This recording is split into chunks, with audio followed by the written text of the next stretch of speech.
Iya aku minasan, welcome again with Mister di sini.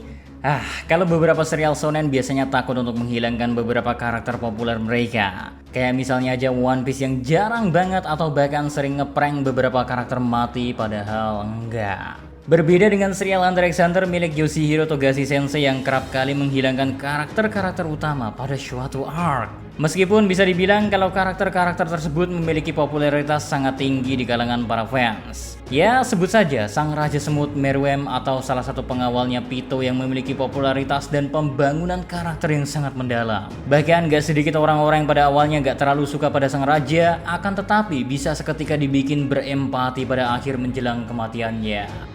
Semua pengembangan karakter entah itu berhasil atau tidak, namun tanpa pandang bulu ya, dan demi kelanjutan cerita, Yoshihiro Togashi memutuskan untuk membuat kedua karakter tersebut mati di tangan para hunter. Yang mana dampaknya emosi yang kita dapatkan di setiap kematian beberapa karakter terasa sangat spesial. Ya, Togashi Sensei kayaknya emang suka mengaduk-ngaduk perasaan kita semua dengan membuat siapapun seakan memiliki tingkat kematian yang sama. Secara di dunia Hunter x Hunter gak hanya kekuatan saja menentukan seseorang bisa bertahan hidup, melainkan banyak faktor yang mempengaruhi semua itu.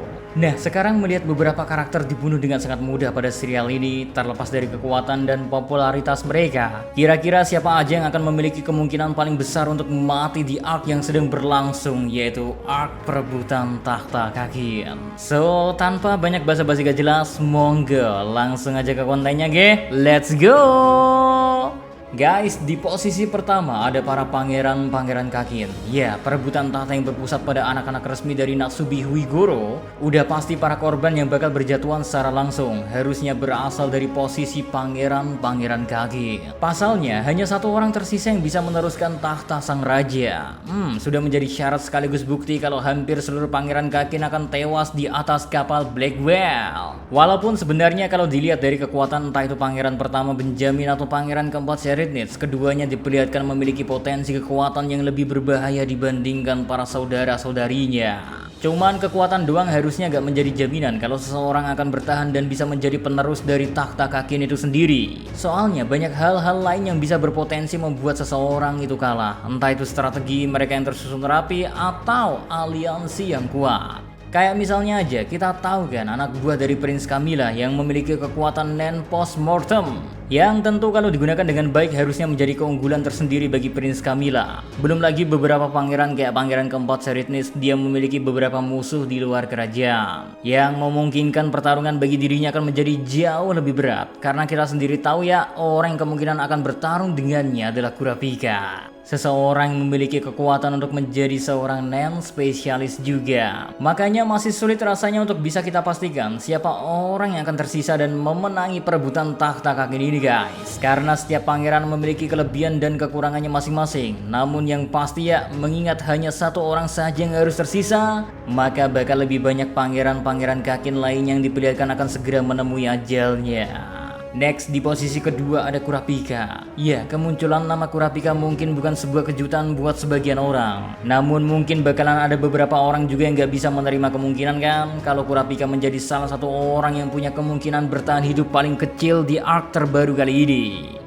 Menjadi salah satu karakter utama kayaknya bukan sebuah jaminan untuk membuat Kurapika bisa tetap hidup selepas arc perang waris kali ini guys. Karena kalau diperhatikan konflik dia dengan Gene Ryodan dan keberadaan Prince Seritnis ditambah kemampuan Kurapika yang berhubungan dengan mengurangi waktu hidupnya, semua hal tentang Kurapika rasanya bisa diselesaikan di atas kapal yang sedang menuju ke Dark Continent. Belum lagi kalau kita lihat dari tema karakter Kurapika yang diangkat dari sebuah keinginan membalas dendam. Apa yang Kurapika cari selama ini yaitu mata merah dari klannya suku Kuruta, secara kebetulan dimiliki oleh pangeran keempat dari Kakin. Sehingga pertarungan antara keduanya ditambah dendam kepada para anggota laba-laba harusnya menjadi tempat terbaik untuk Kurapika bisa menyelesaikan semua masalah yang dia bawa selama ini.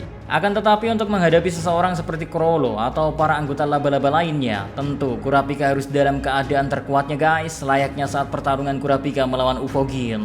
Sehingga kemampuan Emperor Time milik Kurapika yang bisa membuatnya memasuki mode Nen spesialis, sebuah kekuatan yang membuat Kurapika bisa menggunakan semua tipe Nen secara efisien dengan bayaran 1 detik penggunanya setara 1 jam sisa hidupnya. Ya, kurang lebih jika dihitung pada arc kali ini saja ya, Kurapika sudah menggunakan Emperor Time selama 9 jam atau setara 3 tahun sisa hidupnya, dan kemampuan ini tentu akan terus berlanjut digunakan oleh Kurapika guys. mengingat keberadaan para laba-laba dan Prince Zenith sebagai musuh yang tidak bisa dianggap remeh. Endless, orang-orang memiliki kemungkinan untuk mati di arc perebutan ahli waris ada anggota dari kelompok Gene Ryodan. Ya, memiliki kekuatan dan kelompok yang kuat bukan jaminan kalau mereka akan bisa selamat dan menang dalam setiap pertarungannya.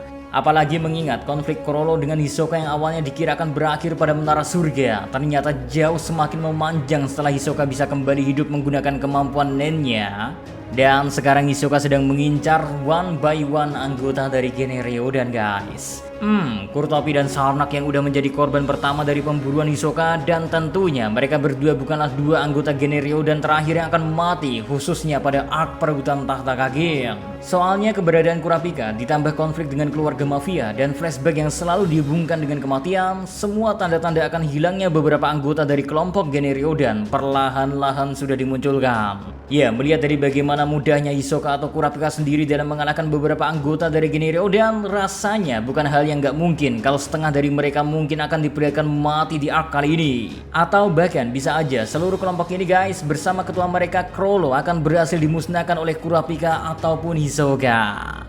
Konflik yang sangat panjang dan begitu kompleks, rasanya emang udah disiapin Togashi Sensei pada arc terbaru kali ini, guys. Makanya kita semua dibuat bertanya-tanya siapa yang akan segera menyusul Ufogin, Pakunoda, Sarnak, dan Kurtopi dari kelompok Gene Ryodan sendiri.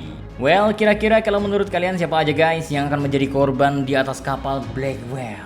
Apakah dari sisi Hunter sendiri akan menelan korban jiwa? Mengingat para zodiak juga berada di sono dan mencoba menjaga sekaligus mengawal anak dari Netero hingga mereka semua bisa mendarat dengan selamat di Dark Continent. Oke, kayaknya cukup segitu aja dulu buat konten kali ini. So, see you again next time. Adios ya, stay safe everyone. Salam Animania.